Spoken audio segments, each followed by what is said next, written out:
우리가 읽은 말씀, 지난주에 이어서 우리가 변화를 주제로 우리가 함께 말씀을 살펴보고자 합니다. 오늘 주를 바라보면 변화는 불가피합니다 라는 제목으로 말씀의 은혜 나누고자 합니다. 변화는 누구나 간절히 원하는 겁니다. 변화를 싫어하는 사람이 누가 있겠습니까? 또 늘 변해야지 하면서도 잘 그렇게 되지 않는 것이 우리의 삶입니다. 사람은 자신이 살아온 습관이나 그런 태도, 방식에서 벗어나기가 참 어렵습니다. 우리가 경험을 통해서 잘 알지 않습니까? 바꿔야지 하는데 늘 그대로고, 또 어제와 같은 습관으로 오늘을 살고 있는 우리 자신을 보면서 참 마음이 아프죠. 대부분 자신의 습관이나 그런 태도에 갇혀서 평생을 살아간다고 합니다. 그러나 여러분, 거듭난 하나님의 자녀들, 우리 안에 성령이 계시고 그 성령을 통하여서 새롭게 된 우리의 그리스도인들은 변화되어야 될 줄로 믿습니다. 또 변화되는 것이 당연한 것입니다. 새 생명이 탄생을 했는데, 잉태를 했는데 자라지 않는다? 죽은 것과 같습니다. 우리 그리스도인은 주님의 놀라운 보혈의 피로 우리를 살리셨지 않습니까? 죄 가운데 우리를 살리셨습니다. 그리고 다시 주님의 은혜로 새롭게 태어났습니다. 그러면 우리는 늘 성장하기 위해서, 또한 변화된 모습으로 마땅히 그렇게 살아가는 것이죠. 그렇습니다. 우리의 정말 주를 바라보는 그리스도인에게 있어서 변화는 마땅한 것입니다. 주님 안에 붙어있는 자는 당연히 그 영양분을 공급받아서 열매를 맺게 되어 있습니다. 여러분, 그리고 변화의 핵심, 그 변화의 핵심은 우리가 지난주에 살펴봤던 것처럼 누구를 바라보느냐에 따라 달려 있습니다. 세상을 바라보고 나를 바라보면 그 모양 그 모습으로 그대로 그냥 살아가는 것입니다. 세상을 닮은 모습, 여전히 죄 가운데 있는 나의 욕심과 정욕대로 살아가는 것이고, 주의 영광스러운 모습을 날마다 바라보면 주님을 닮아가게 될 줄로 믿습니다. 아멘. 그렇습니다. 우리가 주님을 지속적으로 바라보면 반드시 변화될 것입니다. 오늘 말씀이 약속하고 있습니다. 바라봄은 반드시 닮아감으로 이어집니다. 지난주에 우리가 바라봄에 중점을 두고 바라보았다면 이제는 닮아감에 중점을 두고 오늘 말씀을 살펴보길 원합니다. 오늘 말씀 다시 한번 우리가 읽어볼까요? 다시 한번 읽어보겠습니다. 시작. 우리가 다 수건을 벗은 얼굴로 거울을 보는 것 같이 주의 영광을 보매 그와 같은 형상으로 변화하여 영광에서 영광에 이르니 곧 주의 영으로 말미암음이니라. 아멘. 우리가 다 그와 같은 형상으로 변화하여. 여러분, 이 말씀을 통하여서 우리가 변화의 영적 원리를 알 수 있습니다. 주님을 바라보면 반드시 변화합니다. 그래서 변화는 불가피하다는 겁니다. 주를 바라본다면 변화는 반드시 이루어지는 불가피한 것입니다. 본문에 변화하여라는 이 단어는요, 현재 분사로 쓰여졌습니다. 현재 분사로 쓰여졌다는 말이 어떤 의미냐면, 과거에 그 변화가 이미 시작되어서 지금까지 이어져 오고 있다는 것입니다. 과거에 이미 시작되어서 진행되어 오고 있다는 것이죠. 여러분, 과거에 예수 그리스도를 믿고 우리의 죄를 고백하며 예수 그리스도만이 나의 구주시고 나라는 것을 우리가 고백함으로 주님의 자녀가 되지 않았습니까? 하나님의 은혜로 우리는 거듭났습니다. 그 순간부터 변화가 시작되었다는 겁니다. 그리고 지금 이 순간까지 변화가 이어져 오고 있다는 겁니다. 변화는 여러분 필수 불가결한 것입니다. 반드시 변화가 이루어지는 것입니다. 변화는 불가피합니다. 그리스도인에게 있어서 변화는 필수 불가결한 것입니다. 돼도 좋고 안 돼도 좋고 이미 나는 구원받았으니 이 모습 그대로 천국 가도 나는 천국 가겠지, 그게 아니라는 것입니다. 그리스도인은 거듭난 그 순간부터 변화가 되었고 변화를 이어져 오고 있다는 거죠. 변화는 불가피합니다. 여러분 생각해 보십시오. 우리가 영혼의 눈을 열어서 주님의 빛을 보게 되면 그 빛을 반사하지 않을 수가 없습니다. 주님의 빛을 보는데 우리가 어떻게 그대로 그 모습 그대로 있을 수 있습니까? 그 빛을 본다면 반드시 우리는 그 빛을 반사하게 되어 있습니다. 이것은 마치 달이 태양의 빛을 반사하는 것과 같은 원리입니다. 왜냐하면 달의 빛은 자체 발광이 아닙니다. 달이 스스로 빛을 내는 게 아니죠. 오히려 반사체로서 태양의 빛을 반사하는 것입니다. 그래서 우리가 볼 때 달빛이 참 밝다 하는 것은 스스로 빛을 내는 게 아니라 태양의 빛을 반사해서 그렇게 빛을 보여주는 거죠. 마찬가지입니다. 우리는 우리 자신의 빛을 비추는 게 아니라 하나님의 영광을 반사하는 것입니다. 그럼 변화의 주체는 내가 아닙니다. 내가 막 변화되려고 발버둥 치고 노력해서 변화될 수 있는 게 아닙니다. 변화의 주체는 내가 아니라 바로 주님의 영, 바로 성령님이십니다. 오늘 본문 말씀도 뭐라고 말씀합니까? 끝에 주의 영으로 말미암음이니라. 이렇게 변화되는데, 주님을 바라보면 변화되는데 그것은 주님의 영으로 말미암는 것이다. 분명히 말씀합니다. 변화의 주체가 성령님이다 말씀하십니다. 여러분, 우리의 선함도 우리 자신의 것이 아니죠. 그리스도인의 은혜로운 덕목 9가지, 우리 갈라디아서 5장 22절에 말하고 있죠. 그리스도인이 마땅히 드러내야 할 그 은혜의 덕목들 무엇입니까?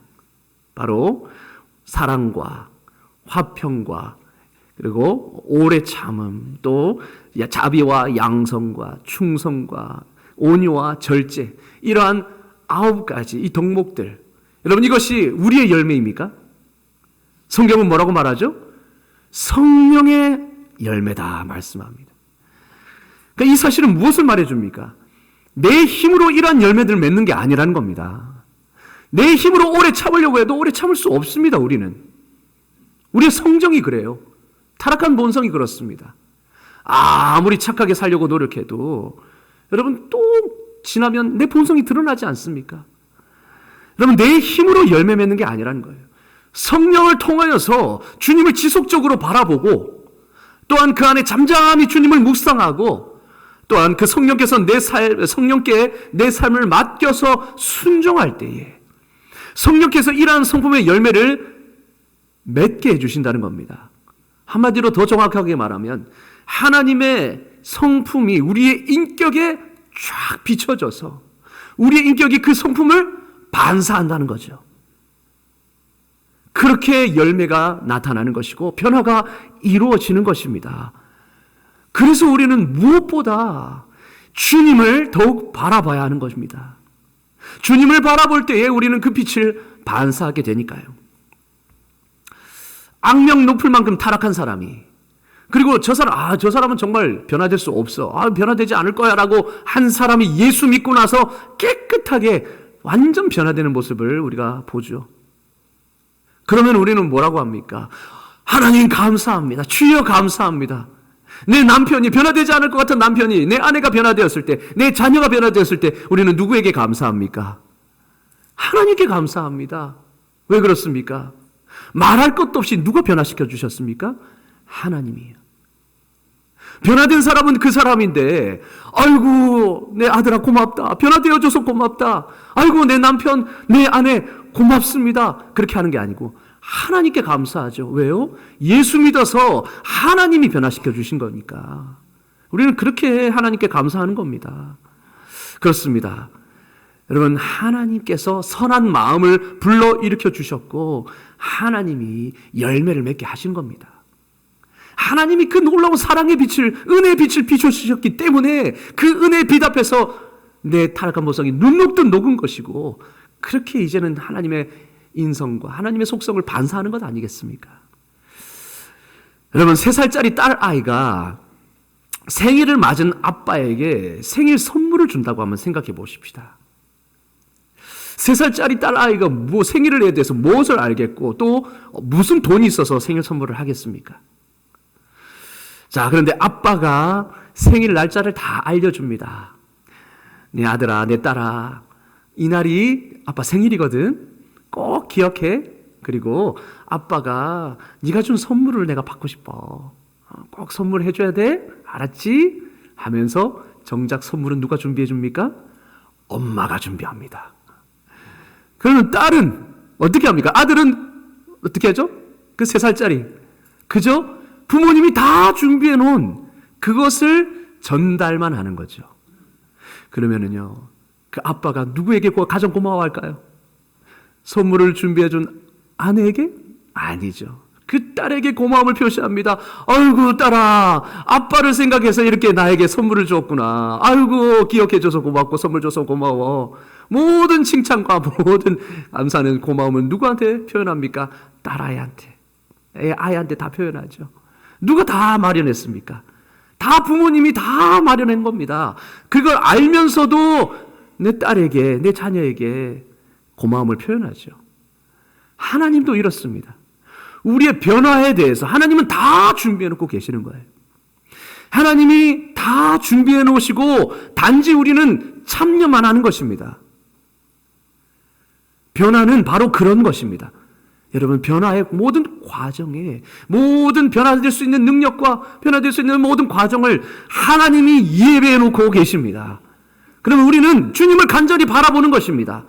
주님을 간절히 바라볼 때에 그 모든 변화의 프로세스 속에서 우리가 참여하게 되는 것이고, 그렇게 참여할 때에 비로소 주님이 가져다 주시는 변화를 우리가 경험하는 거죠. 생각해 보십시오. 내가 억지로 내가 발버둥쳐서 변화돼. 내가 그렇게 살아야지. 이렇게 하면 안 되지. 하면서도 그렇게 사는 모습을 우리가 늘 경험하지 않습니까? 아무리 내 힘으로 발버둥을 쳐도 변화되지 않는 것이 내 습관이고 내 성정이고 내 기질입니다. 그런데 우리는 해답을 잘못된 것에서 찾고 있는 겁니다. 내 힘으로 변화될 수 있는 게 아님에도 계속 내 능력을 의지하는 거죠. 내가 뭔가를 하려고 하는 거죠. 그러나 하나님은 우리에게 그렇게 말씀하지 않습니다. 나를 바라보라. 나를 바라보면 영광에서 영광에 이르게 될 것이다. 나를 닮게 될 것이다. 누구로 말미암아요? 성령으로 말미암아. 다 계획이 있으신 겁니다. 그래서 우리는 주님을 바라보면, 또 주님을 바라보는 데서 그치지 아니하고 그 주님의 영광에 참여하면 변화되게 되어 있습니다. 변화는 반드시 따르게 되어 있습니다. 주님의 영광을 바라보는 자에게 변화는 필수이고 불가피한 것입니다. 그리고 두 번째 변화의 원리는 무엇이냐? 오늘 말씀을 통해서 알 수 있는 것. 바로 변화는 우리 자신이 모르는 가운데 일어날 수 있다 하는 겁니다. 변화는 우리 자신이 모른 채, 인식하지 못하는 채로 일어날 수 있다는 겁니다. 여러분, 오늘 본문 말씀은 모세가 시내산에서 내려오는 장면을 배경으로 하고 있습니다. 모세가 주님과 교제하느라 생각 외로 예상보다 긴 시간을 시내산에서 보냈죠. 물론 처음에 두 돌판을 받아왔을 때에 금송아지 사건 때문에, 금송아지 우상을 섬기는 그 백성으로 인해서 그 두 돌판을 깨뜨려 버렸습니다, 모세가. 그리고 하나님께서 진노하셔서 백성들을 다 진멸하시겠다 하셨지만 모세는 백성을 향하여서 간절히 중보하죠. 그래서 용서해달라고, 주님의 영광을 위해 용서해달라고. 그렇게 했을 때에 주님께서 백성들을 다시 용서해 주셨고 모세의 기도를 받아주셨습니다. 그래서 다시 모세가 시내산, 여호와의 임재가 있는 시내산으로 올라가죠. 그리고 예상외로 그 긴 시간 동안 주님과 함께 보냈습니다. 주님과 함께 대면하여 이야기를 나누었습니다. 그리고 모세가 산에서 내려왔을 때에 그의 얼굴에서 광채가 나기 시작했습니다. 이 때문에 사람들은, 심지어 가장 친했던 형 아론마저도 가까이 하기를 두려워했습니다. 그런데 정작 당사자는 몰랐어요. 모세는 자기 얼굴에 그렇게 환한 빛이, 광채가 난다는 것을 알지 못했습니다. 출애굽기 34장 29절에 한번 보실까요? 모세가 그 증거의 두 판을 모세의 손을 들고 시내산에서 내려오니, 그 산에서 내려올 때에 모세는 자기가 여호와와 말하였으므로 말미암아 얼굴 피부에 광채가 나나 깨닫지 못하였더라. 정작 당사자는 알지 못했습니다. 그러나 알지 못하는 사이에 주님과 대면함으로 말미암아 그 얼굴에 광채가 나기 시작했습니다. 우리도 마찬가지입니다. 우리가 인식하는 것보다 훨씬 더 많은 것을 반사합니다. 여러분, 생각해 보시기 바랍니다. 악한 것에 계속 노출이 되면 우리는 한없이 악해집니다. 여러분, 요즘 악한 미디어라든지 폭력적이고 선정적인 그런 미디어들이 계속 접한 아이들은 어떻습니까? 자신도 모르게 입이 거칠어지고 욕이 나오고, 욕을 내가 해야지 해서 나오는 게 아닌 겁니다. 계속 거기에 노출이 되면 거기에 반사하는 게 됩니다. 우리는 발광체가 아니라 반사체이기 때문에, 그래서 우리가 인식하는 것보다 훨씬 더 많은 것을 우리는 반사합니다. 반대로 선한 것, 영광스러운 것들을 계속 우리가 접하게 되면 우리는 그 영광을 반사하게 되는 겁니다. 여러분, 우리는 반사체입니다. 발광체가 아닙니다. 우리는 반사체이기 때문에 노출되는 것을 반사하게 되어 있습니다. 그런데 지속적으로 노출이 되면 그것을 반사하고 있는지도 모른 채 내가 그것을 반사하게 됩니다. 여러분, 우리는 자신이 영적으로 바로 서 있는지 아니면 넘어져 있는지를 잘 모를 수 있습니다. 자신은 잘 모를 수 있습니다. 그런데 우리 주변 사람들이 잘 압니다. 왜 그럴까요? 여러분, 우리의 태도와 말, 행동, 그리고 얼굴 표정이 우리의 영혼을 드러내기 때문입니다. 나도 모르는 사이에 내 표정이 변화돼요. 내 말이 변화됩니다. 노출되는 것에 따라서. 그러면은 나는 모를 수 있어요. 왜냐하면 나도 모르는 사이에 그렇게 반사하고 있기 때문에. 그러나 그것을 누가 가장 잘 압니까? 내 옆에 가장 가까운 내 아내, 내 남편, 내 자녀가 제일 알죠. 당신 좀 변했네? 요즘 들어 좀 당신 변한 것 같아? 자신은 몰라요. 내가 뭘 변해? 내가 뭐가? 그런데 나도 모르는 사이에 말과 행동과 표정에서 드러나는 겁니다. 여러분, 최근에 여러분 배우자에게 당신 좀 변한 것 같아요 라고 말을 들어본 적 있으십니까? 나쁜 의미로가 아니고, 당신 좀 변한 것 같아. 예전엔 안 그러더니. 이게 아니고 좋은 의미로, 당신 요즘 교회 다니더니, 예수 믿더니, 요즘 말씀을 큐티를 하더니, 예배를 좀 가더니 변한 것 같아요 라고 들어보신 적 없으십니까? 진정한 변화는 자신이 인식하지 못하는 와중에 일어나는 경우가 많습니다. 저는 하나님을 율법적으로 알던 시기가 있었습니다. 그저 하나님을 엄격한 분, 무서운 분으로 그렇게 생각해서 말씀을 지키면, 예배 드리면 복을 받고, 불순종하면 저주받고 심판받는, 그저 기브 앤 테이크로, 그저 하나님을 그렇게 기계적으로 대했던 시절이 있었습니다. 그러다 보니 내 삶도 율법적이 되는 거죠. 늘 비판적이었고, 늘 어떻습니까? 부정적입니다. 하나님을 잘못 알고 하나님을 잘못 인식하니까 늘 그랬습니다. 그래서 늘 딱딱하고 굳어 있었습니다. 경직되어 있었습니다. 신경이 날카로워져 있었고 늘 비판적이고 불안하고 초조했습니다. 그러니까 늘 나를 만나는 사람도 불안한 거죠. 언제 저 날카로운 말이 튀어나올지 모르고. 근데 제가 저번에도 언급했었지만 제가 학생회 때 굉장히 율법적이었습니다. 그래서 좀 그렇게 성에 안 차는 아이들, 예배 나오는데 이어폰에 가요 듣고 막 오고 막 그런 아이들 엄청 무지 뭐라 했거든요. 네가 그리스도인이냐고 막 이렇게. 물론 권면은 할 수 있지만 사랑이 없는 그저 정죄였습니다. 왜냐? 내가 하나님을 그렇게 믿고 있었으니까요. 그런데 십자가 사랑을 깨닫고 정말로 주님께서 나를 위하여, 그 죄 없으신 그분이 나의 죄를 사시기 위하여서, 나를 구원하시기 위하여서 그 모든 풍파를 다 짊어지시고 십자가에서 모든 모욕을 받으시고 그 십자가에서 내 죄를 대신해서 심판을 받으셨다라는 그 사실, 그것이 온전히 나를 위한 것임을 깨닫게 되었을 때에 내가 뭐가 잘나서 나를 위해 주님이, 그 하나님께서 이런 희생을 하셨나, 그 사랑이 도무지 받아들여지지 않고, 아니 감당이 안 돼서 그 사랑으로 인해서 눈물을 흘리고 기도한 적이 있습니다. 밤새. 그 사랑을 깨닫고 나서는요, 진정 주님의 사랑이 너무 좋으니까, 그래서 이제는 그분과 교제하는 것이 즐거운 거예요. 예전에는 예배 드리는 것이 늘 부담이었거든요. 예배하는 게 눈동자막처럼 이렇게 지켜보시는 것 같고, 예배 잘 드리나 보자. 이렇게 하는 것 같고, 조금만 실수해도 막 엄벌을 내리실 것 같고, 그런 하나님으로 다가왔었는데, 내가 변화받고 은혜 받으니까, 주님을 진짜 만나고 나니까, 주님이 아버지라고 그렇게 여겨지는 겁니다. 아버지같이 나를 사랑하시고, 부모같이 나를 정말 사랑하시고, 나를 위해서 희생하시고, 그런 사랑, 그 사랑이 하나님의 눈을 뜨고, 그러니까 그분과 교제하는 것이 너무 즐거운 거예요. 예배하는 것이 기쁘고 말씀 보는 것이 너무 재밌는 겁니다. 그리고 무거운 짐에 해방되는, 무거운 짐에서 이제는 해방된 것 같은 기쁨과 자유를 누렸습니다.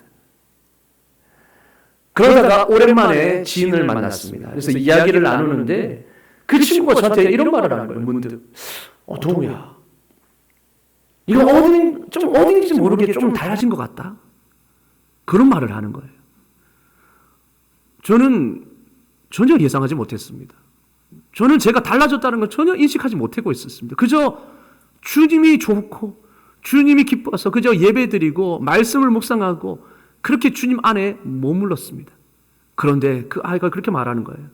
야, 너는 늘 부정적이고 늘 비판적이던 아이가, 야, 이제 남의 말에 경청할 줄 아네? 공감할 줄 아네? 그리고 어딘가 모르게 여유가 있어졌대요. 예전에는 늘 뭔가 신경이 날카로워져 있고 그러던 아이가 이제는 여유로운 모습으로 이제는 남의 말에 경청해 줄 줄 알고 그렇게 공감해 줄 줄 알고 따뜻한 마음으로 변했다는 거예요. 여러분, 저는 그 말을 듣고 깜짝 놀랐습니다. 아니, 내가 그렇다고? 전혀 내가 알지 못하는 사이에 변화되고 있었던 겁니다. 내가 변화되려고 애쓴 것도 아니었습니다. 그걸 인식한 것도 아니었습니다. 막 몸부림친 것도 아니었어요. 그저 주님의 사랑을 깨닫고 나니까 너무 주님이 좋아서 그냥 주님 안에 머물고 있었습니다. 거기 머물다 보니 나도 모르게 점점 변화되어져 갔던 겁니다. 점점 주님을 닮아 갔던 겁니다. 여러분, 주를 바라보면, 주 안에 머물면 변화될 줄로 믿습니다. 그것은 우리가 인식하느냐 문제가 아니에요. 나도 모르는 사이에 주님 안에서 그렇게 변화되는 것입니다. 그리고 변화의 원리 세 번째는, 변화는 점진적인 것입니다. 점진적입니다. 점진적인 게 무엇입니까? 오늘은 여기라면 또 내일은 좀 더 점점 변화되어 가는 거죠. 여러분, 본문에 말씀하고 있는 영광에서 영광으로 영광에 이르리니라는 이 말이, 영광에서 영광에 이르리니, 어제의 영광보다 오늘의 영광이 더 높은 것입니다. 이렇게 이 영광에서 영광으로라는 표현은 점진적인 성격을 반영하죠. 그러니까 변화는 바로 이 점진적으로 일어나는 겁니다. 한순간에 마치 로또 맞은 것처럼 그렇게 단시간에 변하는 것이 아니라는 거예요. 영적 성숙이라는 것은 단시간에 이루어지는 것이 아닙니다. 은혜 안에서 성장하기 위해서는 시간이 필요합니다. 시간이 걸립니다. 그렇기 때문에 여러분, 혹시 나나 내 주변의 사람이 예수를 믿는다고 하면서도 변화가 더디다고 해서 낙심하거나 포기하지 마시기 바랍니다. 이어서 나오는 우리 4장 1절에서도 사도 바울은 뭐라고 권면합니까? 다 같이 한번 읽어보겠습니다. 시작. 그러므로 우리가 이 직분을 받아 긍휼하심을 입은 대로 낙심하지 아니하고. 아멘. 자, 3장 18절 말씀은 뭐라고 말합니까? 우리가 주를 바라봄으로 우리는 마침내 영광에서 영광에 이르게 될 것이다. 주님의 영이 그렇게 하실 것이다 말씀하시면서, 그러므로 너희가 변화가 더딘다 할지라도, 그 변화가 당장 눈에 보이지 않는다 할지라도 낙심하지 말거라. 우리에게 이렇게 권면하고 있습니다. 그렇기 때문에 이 변화의 과정에서 절대적으로 필요한 것이 바로 인내와 지속성입니다. 변화에서 반드시 필요한 것은 인내하는 것입니다. 주님이 반드시 나를 변화시켜 가실 것이라는 그 소망과 신뢰와 확신을 가지고 우리는 인내하는 거죠. 그리고 그 인내를 바탕으로 계속 주님을 바라보는 것입니다. 주님을 바라보므로 나아가는 것입니다. 지속적으로 주님을 바라보는 그 과정 속에서 인내한다면 여러분, 우리는 그리스도를 닮아가는 과정 속에 있게 될 줄로 믿습니다. 여러분, 이 과정은 반드시 필요합니다. 나다니엘 호돈, 여러분 유명한 작가인데요. 나다니엘 호돈이 쓴 큰 바위 얼굴이라는 이야기 여러분 어렸을 때부터 다 아시죠? 우리가 어렸을 때 동화로 또 이야기로 많이 들었습니다. 이 큰 바위 얼굴은 정말로 우리에게 영적으로 참 시사하는 바가 큽니다.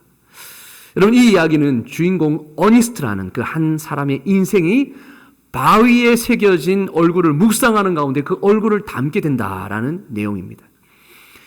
계곡을 가로질러서 수키로 떨어진 저 큰 산, 그 절벽 위에 큰 바위 얼굴이 새겨져 있습니다. 큰 바위 얼굴은 주인공 어니스트의 집에서도 명확하게 볼 수 있을 만큼 크게 새겨져 있습니다. 자, 그런데 햇빛과 그림자가 교차되면서 그 얼굴은 마치 살아있는 사람의 얼굴처럼 보였습니다. 그 얼굴에서는 예사롭지 않은 고상함과 인격에서 나오는 힘, 그리고 지혜, 그런 따뜻한 마음이 느껴졌습니다. 그리고 예로부터 내려오는 전설이 있었습니다. 그 전설에 의하면 주인공 어니스트가 살고 있는 이 마을에서 그 시대 가장 위대한 사람이 될 그 운명을 타고난 사람이 태어날 것이다. 그리고 그는 큰 바위 얼굴의 형상을 지니게 될 것이다 라는 그런 전설이었습니다. 어린 소년 어니스트는 그 전설을 믿었고 또 그 온화한 얼굴을 바라보면서 자랐습니다. 때론 그 얼굴을 묵상하면서 언젠가 그 전설이 성취되는 것을 보기를 갈망했습니다. 자신이 그렇게 되리라고는 생각도 하지 않고 그저 그 전설이 성취될 때에 내가 그 현장에 있었으면 좋겠다라는 그 갈망을 가지고 살아갔습니다. 때때로 그 큰 바위 얼굴과 비슷한 사람이 나타났습니다. 야, 드디어 전설이 이루어지는 것인가? 성취가 되는 것인가? 그래서 사람들은 기대하는 마음으로 그 사람을 주목하여 바라봤습니다. 그러나 이내 그 기대는 실망으로 변하고 말았습니다. 모든 사람이 다 기준에 미달했습니다. 어니스트가 성장하면서 그 기다림에 지쳐갔습니다. 그 기다림은 무의로 끝날 것만 같았습니다. 그저 전설에 불과한 것인가? 실제로 일어나지 않는 것인가? 그러나 그 어니스트의 인생의 후반부가 되어서 결국 그 전설은 성취됩니다. 어떻게 해요? 어니스트 자신이 바로 큰 바위의 얼굴에 나타난 자비로운 형상의 살아있는 구현자가 된 것입니다. 어니스트는 그가 살았던 계곡의 사람들로부터 그 운명의 사람으로 인정받아서 칭송받기 시작합니다. 여러분 이 이야기를 통하여서 알 수 있는 것이 무엇입니까? 어니스트가 처음부터 내가 저 큰 바위 얼굴처럼 되겠다, 내가 전설의 그 사람이 될 거야 라고 그렇게 생각하며 살았습니까? 아니요, 전혀 기대도 하지 않았습니다. 그저 그 큰 바위 얼굴에서 풍기는 그 고상함과 그 풍채와 그 따뜻한 마음을 늘 묵상하면서 그 얼굴을 바라보았습니다. 그렇게 동경하면서 살았던 겁니다. 그렇게 큰 바위 얼굴을 묵상했을 때에 점점 자신이 큰 바위 얼굴을 닮아갔던 것입니다. 그리고 그 과정은 점진적이었습니다. 한 번에 이루어진 것이 아니었죠. 점차 자신이 인식하지도 못한 채로 그렇게 변화되어 닦았던 겁니다. 여러분, 이 이야기는 바로 우리 그리스도인이 거듭난 이후에 주님을 닮아가는 그 과정과 너무 닮아 있지 않습니까? 때로는 내가 주님 닮아야지, 그래 주님 닮은 것처럼 오래 참아야지, 사랑해야지. 우리 힘으로 아무리 사랑하려고 해도 안 되는 거예요. 수용이 안 되지 않습니까? 그러나 그 주님의 그 사랑 안에 그 십자가 사랑을 곰곰이 묵상하며 그 십자가 사랑 앞에 잠잠히 기다리며 머물 때에 그 십자가 사랑이 나를 완전히 잠식시키고 나도 모르는 사이에 내가 용서할 수 없었던 사람이 용서가 되고 포용이 되는 것을 경험합니다. 누가 하시는 겁니까? 주님의 빛이 내 안에 비쳐 있기 때문에 내가 그것을 반사하게 되는 것이죠. 내 힘으로 그렇게 할 수 있는 것이 아니었습니다. 그렇기 때문에 우리는요, 주님을 바라보는 것에서부터 시작해야 될 줄로 믿습니다. 아멘.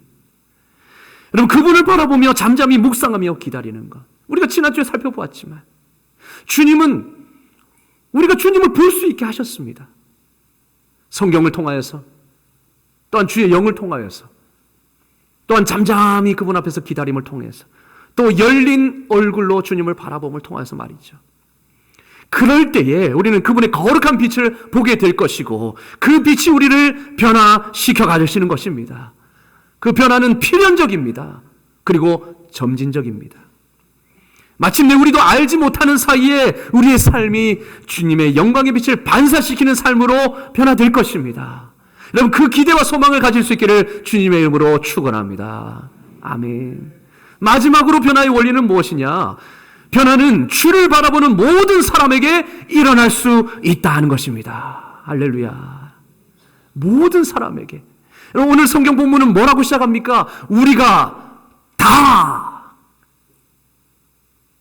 주를 바라보는 자라면 예외 없이 우리가 다라고 시작합니다. 여러분, 이 말씀이 얼마나 감격스러운 말입니까? 때로는 그 은혜 나만 소외될까 늘 두렵지 않습니까? 나는 변화가 일어나지 않을 것 같고 그 두려움이 있지 않습니까? 그러나 성경 말합니다. 우리가 다. 변화는 주를 바라보는 모든 사람에게 일어나는 것입니다. 여러분, 모세에게만 주어졌던 그 특권, 주님을 대면하여 볼 수 있는 것, 모세, 구약시대 때는 특정한 사람에게만 허락된 것이었습니다. 그러나 신약시대에, 이제 새 언약의 시대에 예수 그리스도로 말미암아 어떻게 됐습니까? 우리 안에 성령이 부어져서 성령을 통하여서 주님과 각자가 대면할 수 있게 된 줄로 믿습니다. 그 은혜를 우리가 받은 것입니다. 여러분, 그래서 이제 신약을 살고 있는 우리 모두가 아무 가리개도 없이 성령을 통해서 주님을 대면하는 것입니다. 그 특권과 그 권세를 우리가 받았는데 주님을 바라보지 않는다니요. 그 주님을 바라보지 않는다니. 그래서 여러분, 우리가 은혜로 알아야 주님 말씀에 순종할 수 있는 것입니다. 그분의 영광을 지속적으로 바라보는 가운데 우리는 계속해서 변화될 것입니다. 아무리 추한 삶을 살았던 사람이라 할지라도 우리가 다 그 말씀처럼 주님의 영광을 바라보게 될 때에, 그리고 인내하고 지속적으로 주님을 바라봄 속에서 기다릴 때에 우리는 그리스도를 닮아가는 그 과정 속에 있게 될 것입니다. 아무리 추한 사람이라 할지라도 말이죠. 여러분, 우리 모두에게 이런 은혜가 있기를 주님의 이름으로 축원합니다. 주님은 여전히 오늘도 기다리고 계시고 모든 변화의 프로세스를 다 여러분을 위해 준비해 놓고 계십니다. 우리가 그 변화에 참여하시고 무엇보다 주님을 바라보시는, 말씀 앞으로 나아가시고 주님 안에서 기도하시고 골방에서 기다리시는 주님을 만나볼 수 있는 저와 여러분 되기를 주님의 이름으로 축원합니다. 아멘. 기도하겠습니다. 하나님 아버지, 오늘 말씀을 통하여서 주님을 바라보는 자, 주님의 형상으로 변화될 수밖에 없음을 깨닫게 하시니 감사합니다. 변화는 선택이 아닌 필수인 줄로 믿습니다. 하나님, 비록 더디더라도 매일매일 주님을 바라보는 자가 되게 하여 주시옵소서. 비록 내 안에 확연한 모습이, 변화의 모습이 드러나지 않는다 할지라도 실망하고 낙담하는 것이 아니라 마침내 변화시켜 가실 주님의 능력과 주님의 약속을 신뢰함으로 늘 주님 앞에 나아가게 하시고 주님 앞에 서게 하여 주셔서 마침내 영광에서 영광으로 변화시켜 나가실 주님의 역사를 내 손으로, 내 눈으로 목도하게 하여 주시옵소서. 우리 주 예수 그리스도 이름으로 기도드리옵나이다. 아멘.